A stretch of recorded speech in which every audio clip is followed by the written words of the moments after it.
You are spirit and flesh, both together. If music be the food of love, play on. Give me excess of it, that surfeiting the appetite may sicken and so die. That strain again, it had a dying fall. Oh, it came o'er my ear like the sweet sound that breathes upon a bank of violets, stealing and giving odor. Enough, no more. 'Tis not so sweet now as it was before.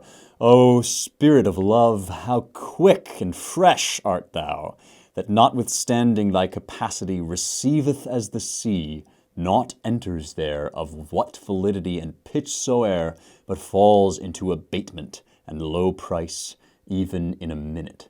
So full of shapes is fancy, that it alone is high fantastical. You know that speech. You know If Music Be the Food of Love, right? It's one of the most famous things that William Shakespeare ever wrote, and it is the opening of his comedy, Twelfth Night. I have made a pledge on this show to do every Shakespeare play because I love him that much. And so this is our second one. We did Macbeth, which is a tragedy. Now we're doing Twelfth Night, which is a comedy. It's a straight up comedy. Some of the comedies are sort of like, well, there are weird quasi-tragic elements or whatever. No, this one is funny. It's fun. It's everything goes right. And it's just like one of my favorites. And it is particularly good to be talking about today, right now, because this play is so much more sophisticated about gender and sex than all of our modern ideologues put together. We think in our naivete, right, today, we think we're having this like grand epiphany. Oh my gosh, like there are social roles associated with men and women, and like not every man fits into every stereotype, and not every woman fits into every stereotype. And like so much of our madness about like making everybody trans, right? This if you read like a book like Irreversible Damage by Abigail Schreier, which is about this sudden sort of like social contagion, right? Where everybody, all these girls are saying, you know, we're trans because they don't quite fit the female stereotypes, whatever. This is like so rudimentary, and we have this idea that these kinds of ideas, these kinds of issues, these questions of gender only ever came up like after Judith Butler. But in fact, right, everybody everywhere has basically known that these things, social roles exist, that men are men and women are women, and yet, you know, there's fuzziness around the edges of the way that some men behave, some women behave, like not everybody fits every stereotype. In Twelfth Night, Shakespeare is so subtle and so sophisticated. He acknowledges all of the complexity that supposedly the West has been suppressing and keeping down for all of its history. He acknowledges all of that while still presenting a saner vision of the relationship between men and women than anything you'll read in any newspaper today. The big idea here, I think, the real genius behind this play is that every person, you, are spirit and flesh, both together. They cannot be separated. Part of the sort of gender craziness is that, well, there's this sort of like abstract idea of you, and that's different from like what's in your body, the sex that's, the biology of your body, right?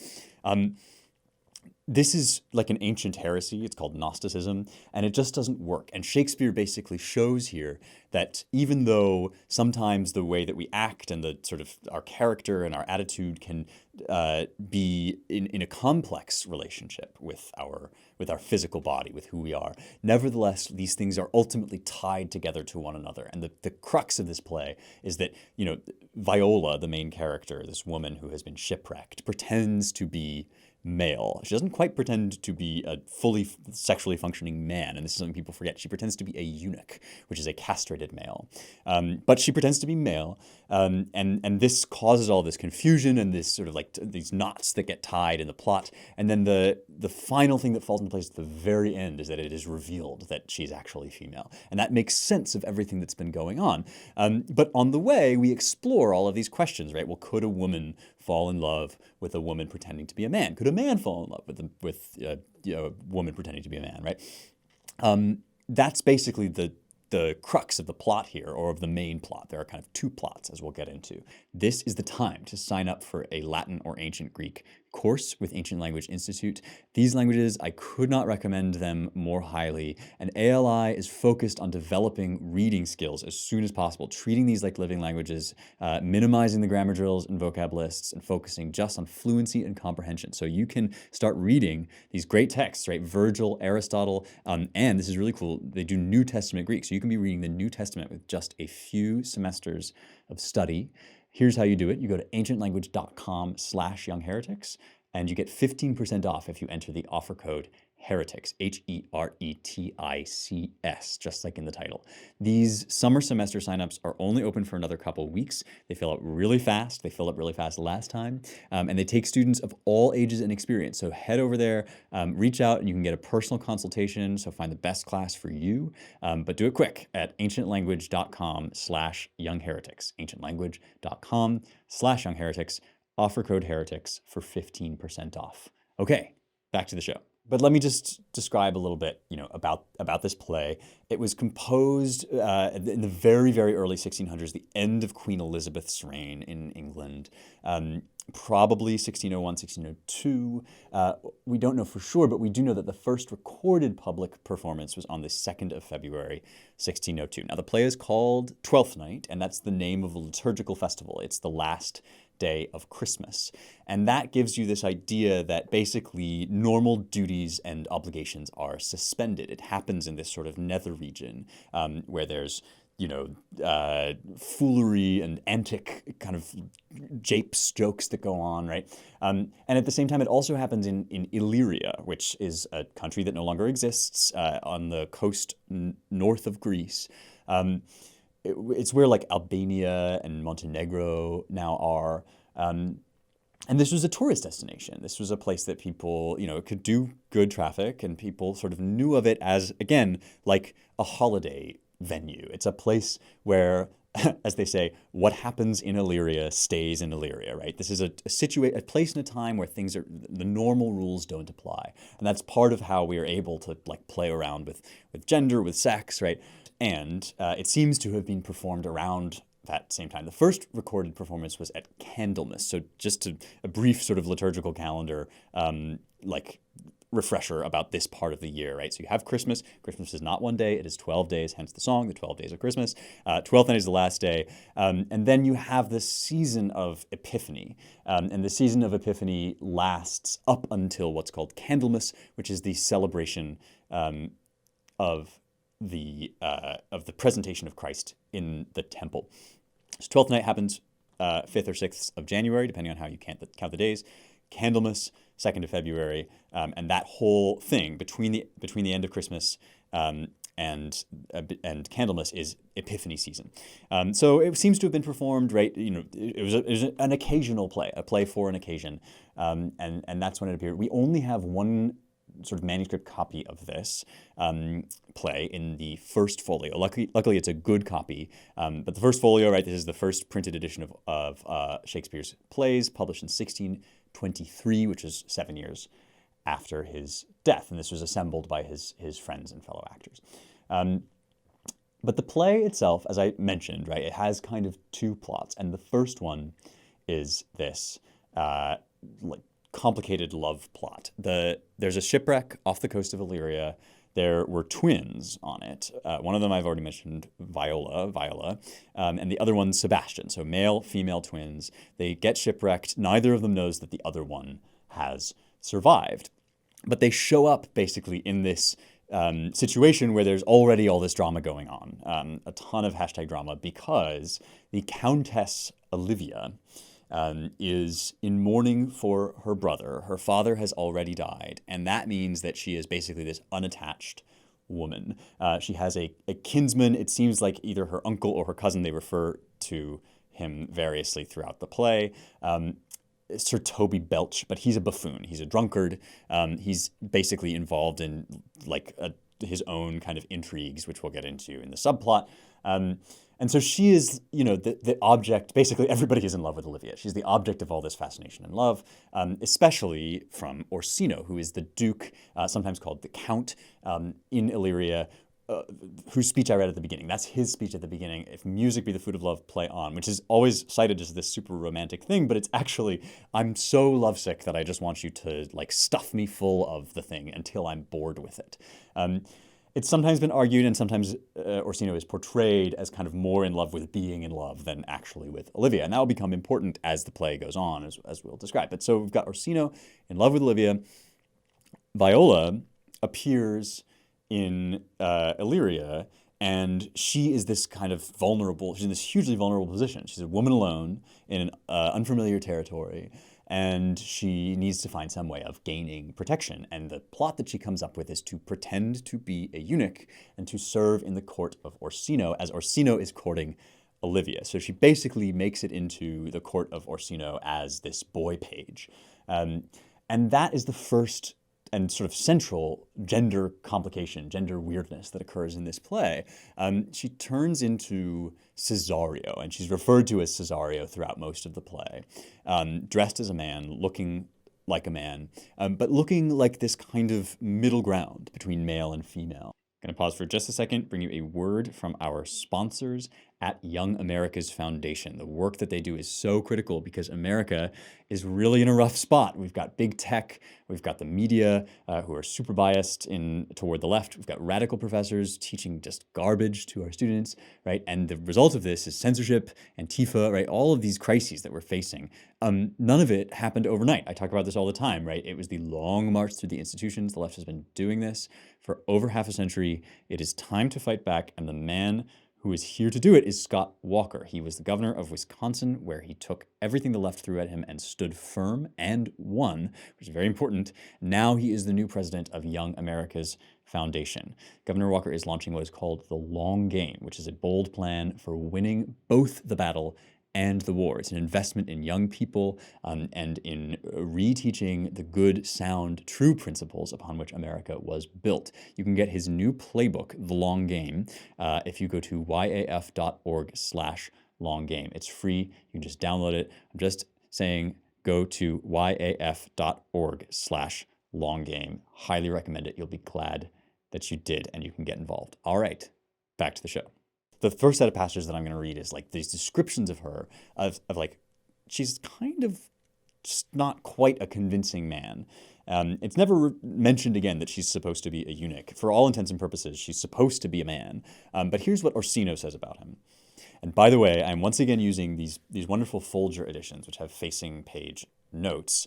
And I have to give a shout out to the Folger library because they gave me a full set of these once they heard me talk about Macbeth. And this is just so cool. So now I have a full set of them.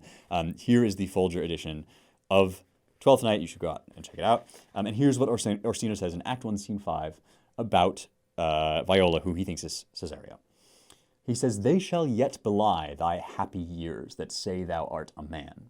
Diana's lip is not more smooth and rubious. Thy small pipe is as the maiden's organ, shrill and sound." Saying your voice sounds like a girl's. "And all is semblative a woman's part. I know thy constellation is right apt for this affair. Some 4 or 5 attend him, all if you will, for I myself am best when least in company." So he's sending Cesario off to court Olivia on his behalf. "Prosper well in this, and thou shalt live as freely as thy lord, to call his fortunes thine." So, and this is extra complicated by the fact that this would have been a boy playing a woman, playing a man, right? The stage is, the Elizabethan stage is designed to raise questions like this because it's all male actors. And he's basically saying you have this feminine aura about you. And this was something in antiquity that was often said about young boys before they hit puberty or, sort of in puberty, right? That they have this sort of feminine aspect about them. But then the next thing that Viola says, right, creates the complication because she says, "I'll do my best to woo your lady," and then aside, "yet a barful strife, who ere I woo, myself would be his wife." So she's already, by Scene 5 of Act 1, fallen in love with the man that she's supposed to be hooking up with this other woman. So her nature is clear to herself, right? She knows she's a heterosexual woman. For Orsino, who seems basically kind of blithe and content to go along with this, she is this kind of liminal boy. That is like a boy on the edge of being a boy or a girl. And this is repeated next by Malvolio, who is a character I'll get to in a second. Same scene, but Malvolio is a steward to Olivia and kind of the like chief servant and thinks of himself very highly. But he's describing this page who has come. He's describing him to Olivia. He says, "He's not yet old enough for a man, nor young enough for a boy, as a squash is before 'tis a peas cod, or a codling when 'tis almost an apple. 'Tis with him in standing water, between boy and man. He is very well favoured, and he speaks very shrewishly. One would think his mother's milk were scarce out of him." You may have noticed, if you were paying very close attention, that speech is in prose. That is, usually we think of Shakespeare as writing in iambic pentameter, which is a 5-foot line of 10 syllables, da-da, da-da, da-da, da-da, da-da. If music be the food of love, play on, right? And it's alternating stresses. Iams are the name of the foot. But a lot of this play is in prose, and prose is typically associated with lower characters, with sort of ribaldry, with this like, more lax, loose set of attitudes, and much of this play, of course, takes place in that register.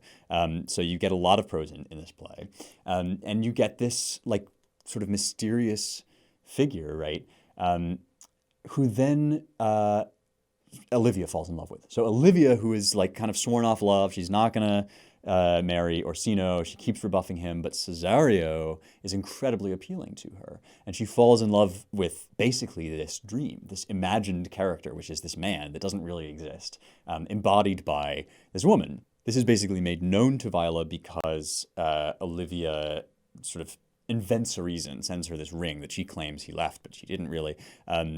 Here's what Viola says in Act 2, Scene 2. She says, "I left no ring with her. What means this lady? Fortune forbid my outside have not charmed her." That is her physical appearance, her sort of constructed male form. "She made good view of me, indeed so much that methought her eyes had lost her tongue. For she did speak in starts distractedly. She loves me, sure." She's figuring this out, right? "The cunning of her passion invites me in this churlish messenger. None of my lord's ring, why he sent her none. I am the man. If it be so, as 'tis, poor lady, she were better love a dream." That is, she would just as well love an imaginary figure that she dreamed up, right? "Disguise, I see thou art a wickedness, wherein the pregnant enemy does much. How easy is it for the proper false in women's waxen hearts to set their forms." She's saying, and this is a theme of the play, that women very easily become deeply emotionally attached to ideas, and to this sort of like the spiritual element of a person, even if the flesh isn't there, right? So how easy is it for the proper false in women's waxen hearts to set their forms? Alas, our frailty is the cause, not we, for such as we are made of, such we be. How will this fadge? My master loves her dearly, and I, poor monster, fond as much on him, and she, mistaken, seems to dote on me. What will become of this? As I am man, my state is desperate for my master's love. As I am woman, now alas the day, what thriftless sighs shall poor Olivia breathe? O time, thou must untangle this, not I. It is too hard a knot for me to untie. So she's basically just laid out this already incredibly complex by Act 2, Scene 2 situation, that Olivia has fallen in love with the idea of a person. She's fallen in love basically with all the I remember I talked about spirit and flesh, right? She's fallen in love on a spiritual level, on an emotional level, with a person who does not exist in the flesh, which is Cesario. And so that's the kind of the first setup. And we're going to then see how basically the inverse is true for Orsino, who falls in love basically easily, that men basically fall in love with the body and don't take enough account of the personality. And this, of course, is a reality and a truth, but it also plays up these questions of gender, right? Can you completely divorce yourself from your physical being? Can you completely divorce your spirit from that? No, you can't. You can. There are ways that you can stretch the reality of yourself. There are disguises you can put on. There are differences in the way that different people act. But ultimately, right, these two things are intimately bound up. You can't escape your flesh. You can't escape your spirit.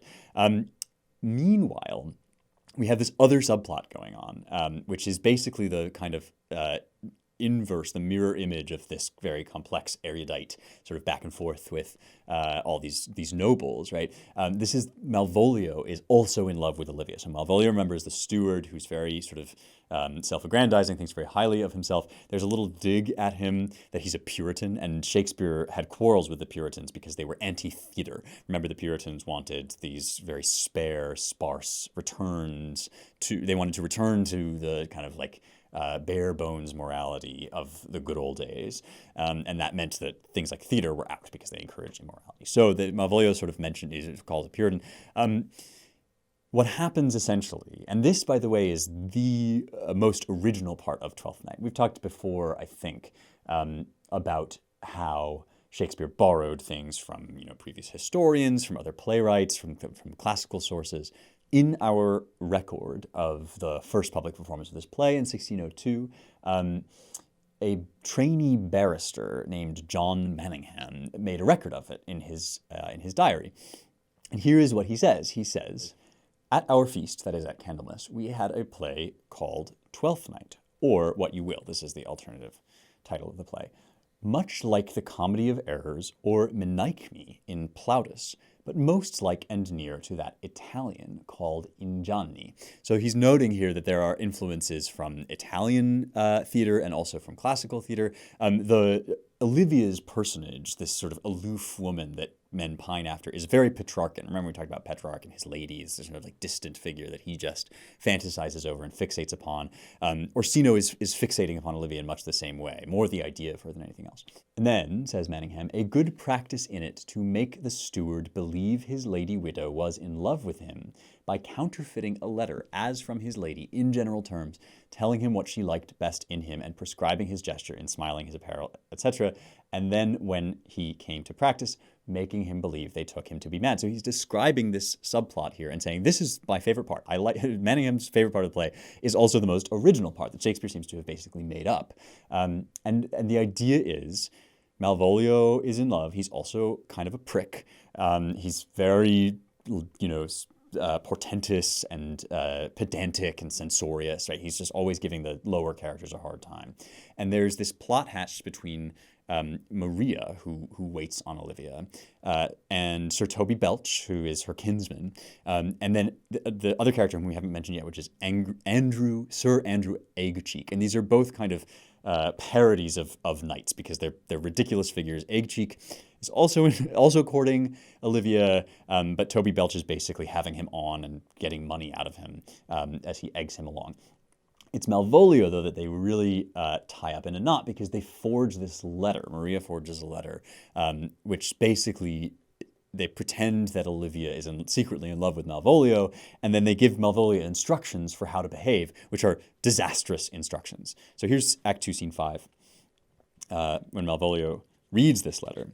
So he's reading the letter aloud. "If this fall into thy hand, revolve. In my stars I am above thee.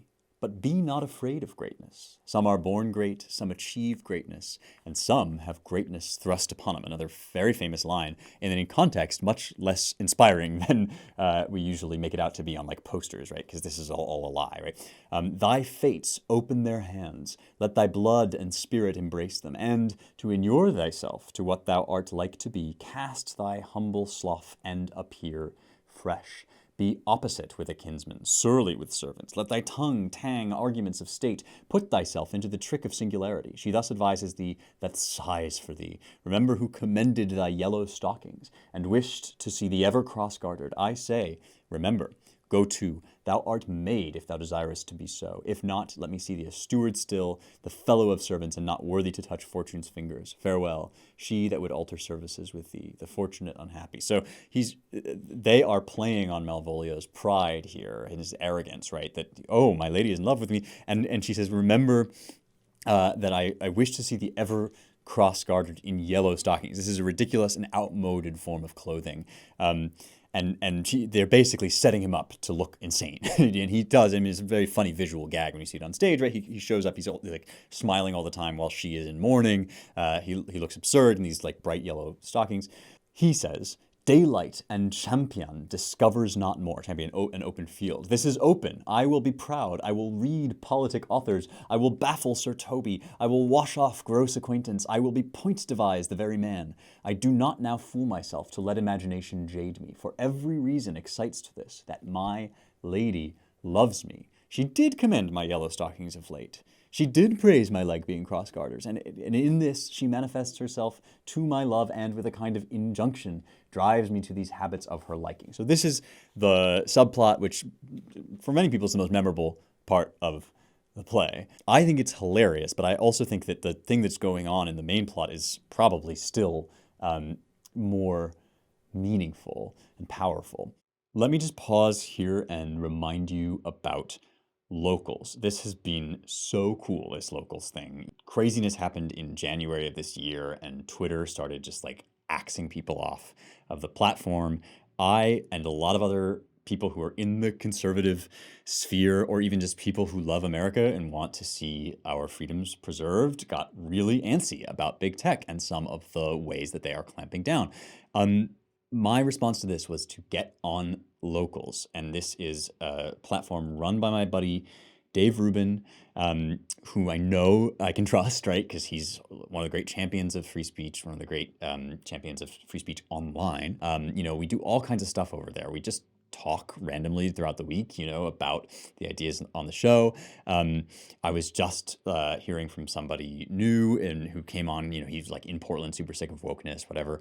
And it was like great to like connect with him. I want to like hear more about your stories, and Locals is the place to do it. It's youngheretics.com/locals. We do a bunch of stuff that you can only get on there. I write exclusive articles. We did a Q&A recently, a live stream Q&A, where I got to answer a bunch of questions that are kind of like come back up a lot again and again, like, how do I get into ancient texts, all this stuff.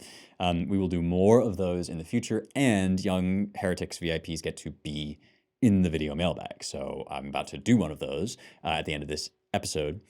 And so you'll see what it's like. It's like being on the show, and you can only ask them if you are a Young Heretics VIP. One more time, it's youngheretics.com/locals. Come join us, help support the show, and take this thing another step further. Okay, so let's return now to this theme that I was sort of playing with. That basically Olivia has fallen in love with a dream, and Orsino is just kind of wants to be in love. This shows up again in a conversation between Orsino and Cesario, which remembers Viola in disguise. And they have this exchange in Act 2, Scene 4, about the difference between the way men and women fall in love. Orsino is describing his love for Olivia. He says, "There is no woman's sides can bide the beating of so strong a passion as love doth give my heart. No woman's heart so big to hold so much. They lack retention. Alas, their love may be called appetite.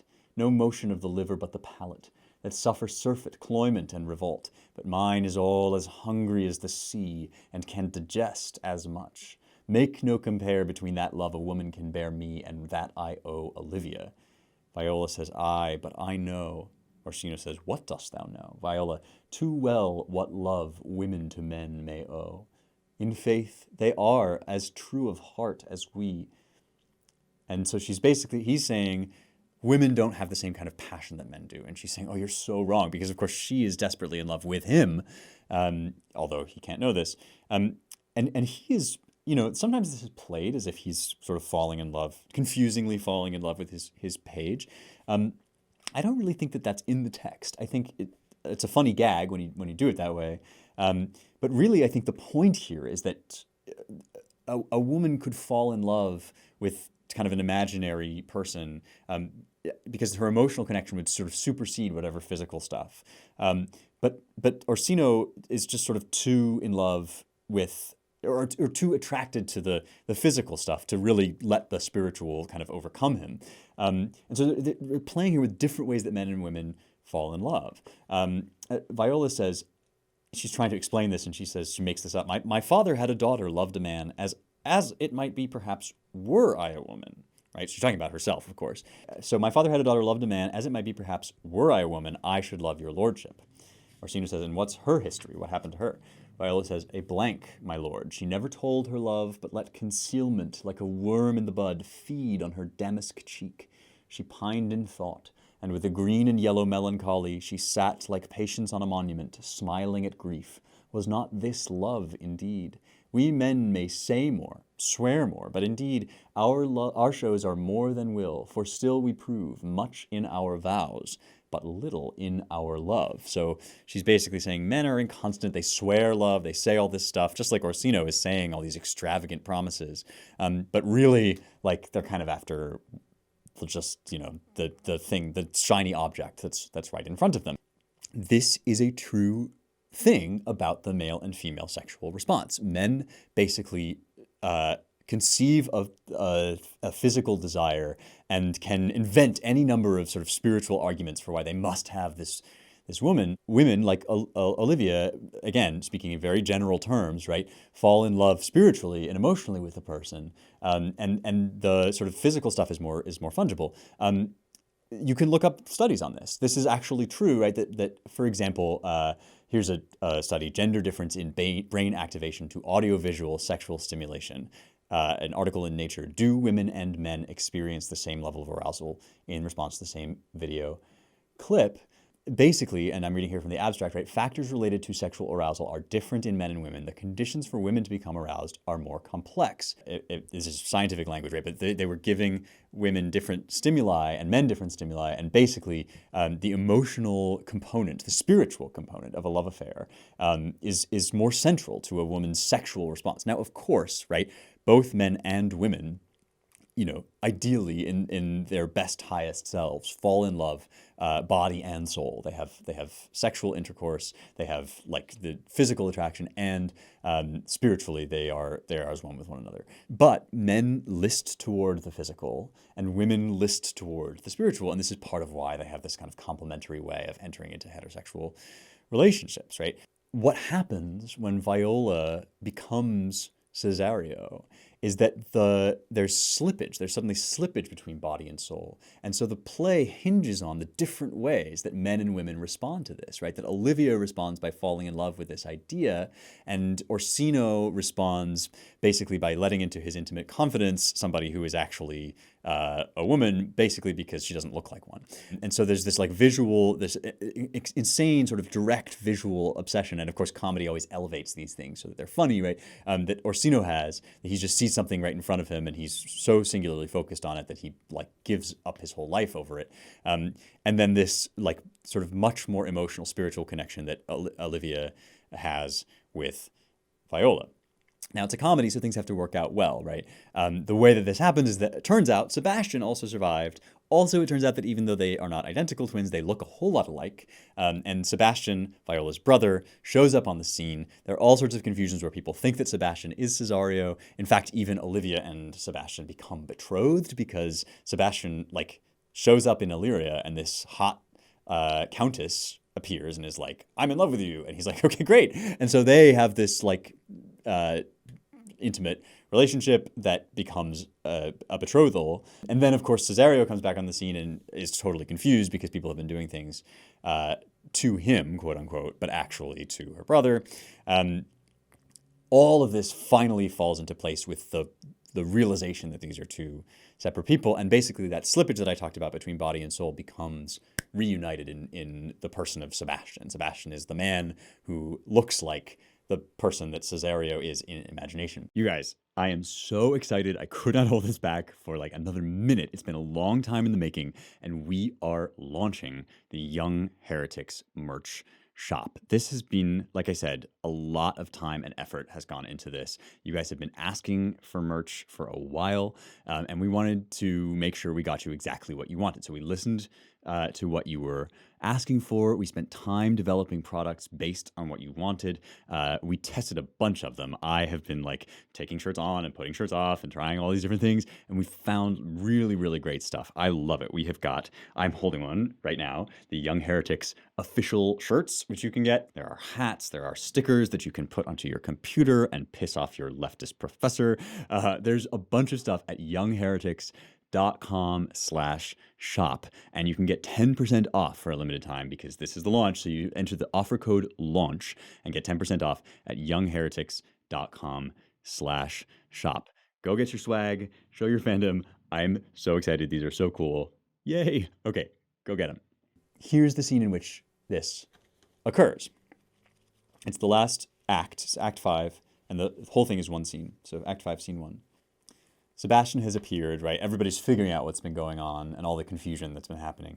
Viola says, "If nothing lets to make us happy both, but this my masculine usurped attire, do not embrace me till each circumstance of place, time, fortune do cohere and jump that I am Viola." So she's talking to Sebastian here, right? That all things are now cohering, and we have to plot it all out to make sure this is true, right?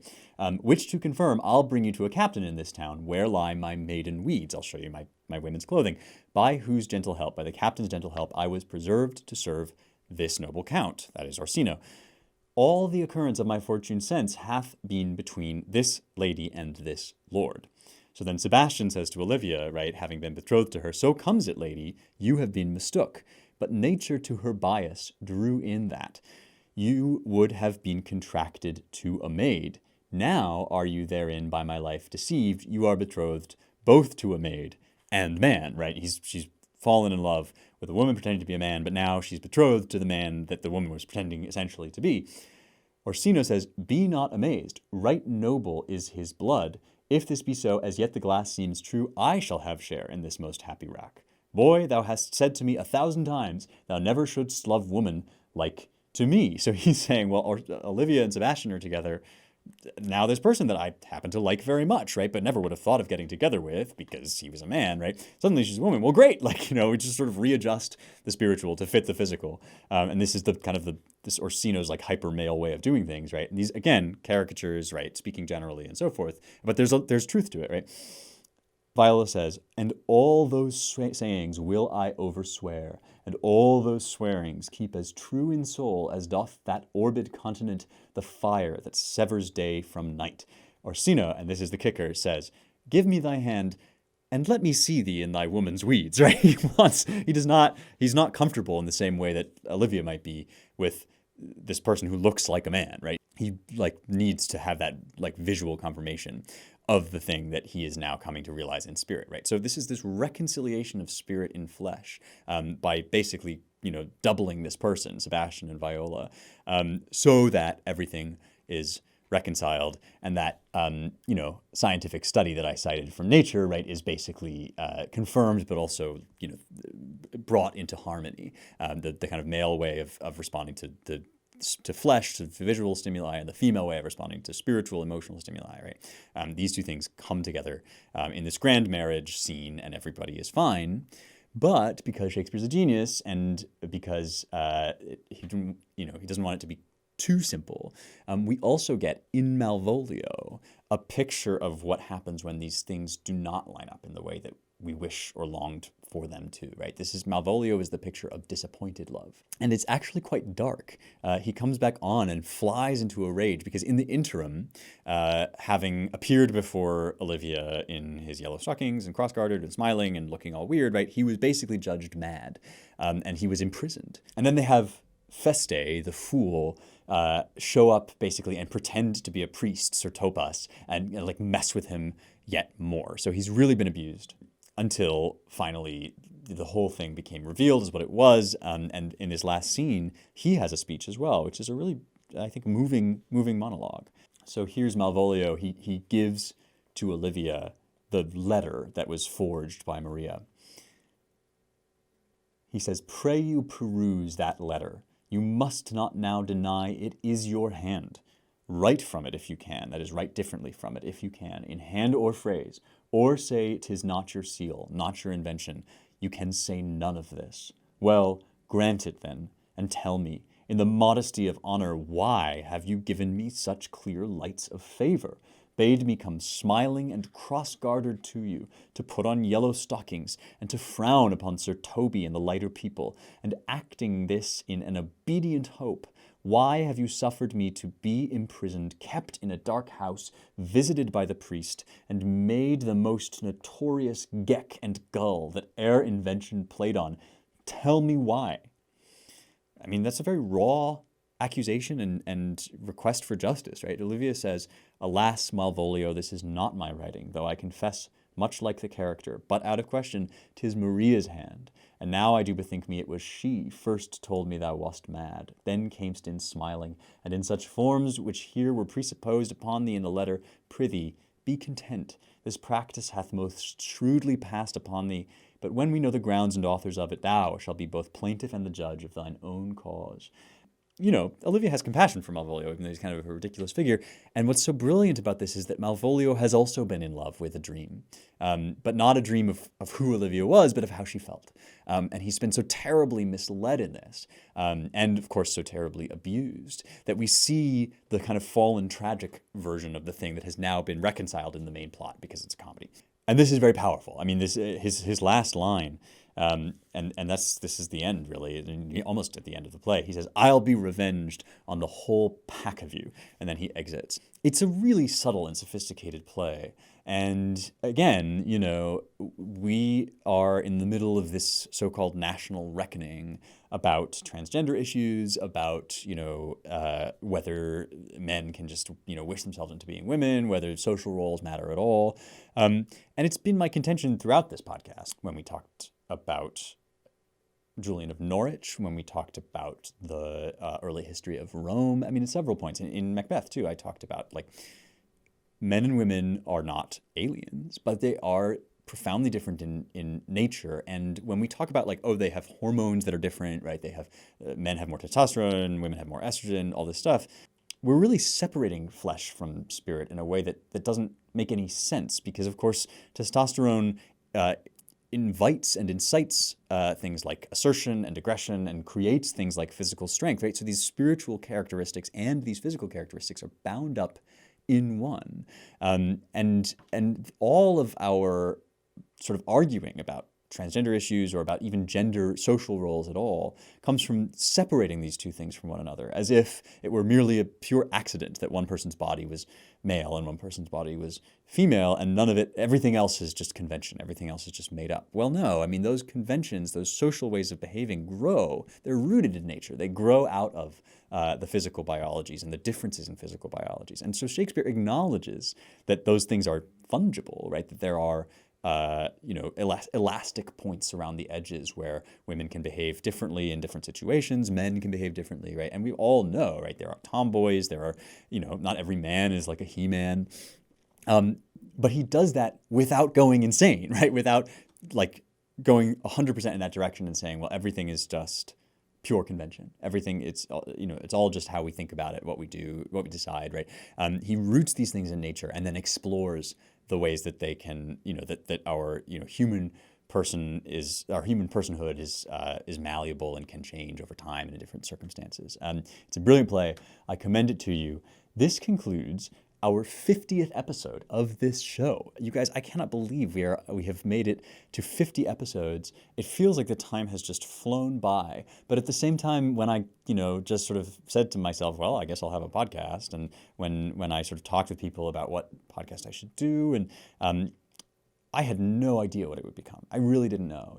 I said basically, so many people have podcasts. So why should I, just little me, right? And if I'm going to do a show, I guess what I want to do is I just want to talk about the great works of the West. And I want to talk about it without all the woke nonsense, without all the craziness that people argue over.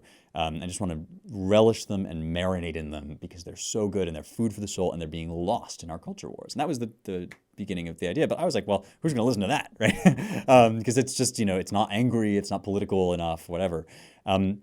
And very quickly, as I started to connect to you guys through the show, I realized, that that there is a hunger for this. That, as I always say, this is the classical education that people are being denied by our culture wars and by our woke crazies, right? This is the sort of thing that you should get in high school, in college, right? These rich, wonderful, valuable works of art and literature that belong to you as an inheritor of the West, right? It is so moving to me that so many people were excited to come with me on that journey and to share in those things and to have those things introduced, maybe for the first time. thank you for being with us. I hope we will have many more 50th episode landmarks to celebrate, to go to 100, 150, 200, 250. But I wanted to mark this occasion and say a special thank you for this 50th episode. If you're just joining us, or if you've been listening for a while but you haven't yet, go ahead and hit subscribe wherever you are. iTunes, Google Play, YouTube, Stitcher, all these places that you get podcasts, you can subscribe. And it really, really helps the show. It helps keep us going if you subscribe and write a 5-star review on iTunes. What especially helps keep us going, though, is if you sign up for Locals and become a Young Heretics VIP. That's at youngheretics.com/locals. It's the most resilient platform, right? Because it's run by Dave Rubin, who's a buddy and who knows, that free speech is our Central American right. So this is a platform that I can trust and believe in, and you get all sorts of things in this community. We do, live Q&As, we do intimate, more intimate discussions with just the VIPs. You get the episodes a week in advance. I write exclusive articles there that you can only get on Locals, and you can be in the mailbag or the video mailbag. So go to youngheretics.com/locals. But most of all, just thank you so much for being here. Let's do the mailbag. So here's a video mailbag question, which is one of those things you can only submit on Locals. And this is from Mike. So take it away, Mike. I wanted to ask you a Shakespeare question. Do you, in your opinion, is it better to experience the plays as performance or to read them as literature? Because I can see kind of comparable benefits to either. On the one hand, there's a lot of deep philosophy that's easier to tease out and absorb if you read them. But on the other hand, they were meant for the stage, and a lot of the meat of the play is in the physicality and how he plays around with the prose and the meter. So I can see you can get different things depending on how you see it. Before we go, I wanted to thank you for introducing me to the American mind and the super-based universe of your employers. So love the show. Thank you. Awesome. Thank you. That's great to hear. And this is a really good question. So, essentially the answer is that both, as you very properly articulated, right? There are advantages to both seeing a play acted and to reading a Shakespeare play, or any play that has enough depth to merit reading and rereading. These are works of poetry, and they were conceived as such, as well as works of drama. And so it was not, unheard of to, obviously these things were written down in the first folio, and they were preserved in this way and meant to be encountered in this way as well. Different things, especially in modern productions, you can get great ones, you can get bad ones, you can get ones that do sort of weird modern interpretations. Often, especially with the longer ones, like Hamlet, for example, things get cut. So in order, I think, to really know a Shakespeare play, you do need to sit with the text. But there are things, hearing it read, or even just reading it aloud to yourself, that you would never get, like puns, right? When Orsino at the very beginning of that play says that he's chasing after a hart, right? He's both talking about hunting a deer, H-A-R-T, and that hart, H-E-A-R-T, his heart is in love with another heart, and so forth. So these puns, right? These like visual gags that sort of arise out of the text, they're irreplaceable, and each performance is different, right? Each performance reveals something new. This is what I mean when I constantly stress about having a relationship with a work of art, right? If you want to get to know it deeply, you don't just read it one time, you don't just see it one time, you marinate in it, you think about it, you let it percolate. I think that seeing a Shakespeare play is a really great first step, especially if you've never read any Shakespeare, you find Shakespeare intimidating. It's much, much easier to get into Shakespeare, or really any author, if you hear his words spoken aloud.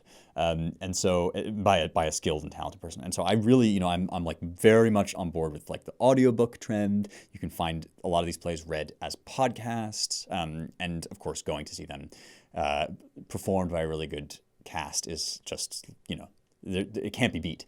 But, at the same time, there's something irreplaceable, too, about having the physical copy, marking it up, studying the language, understanding what Shakespeare's doing, all this stuff.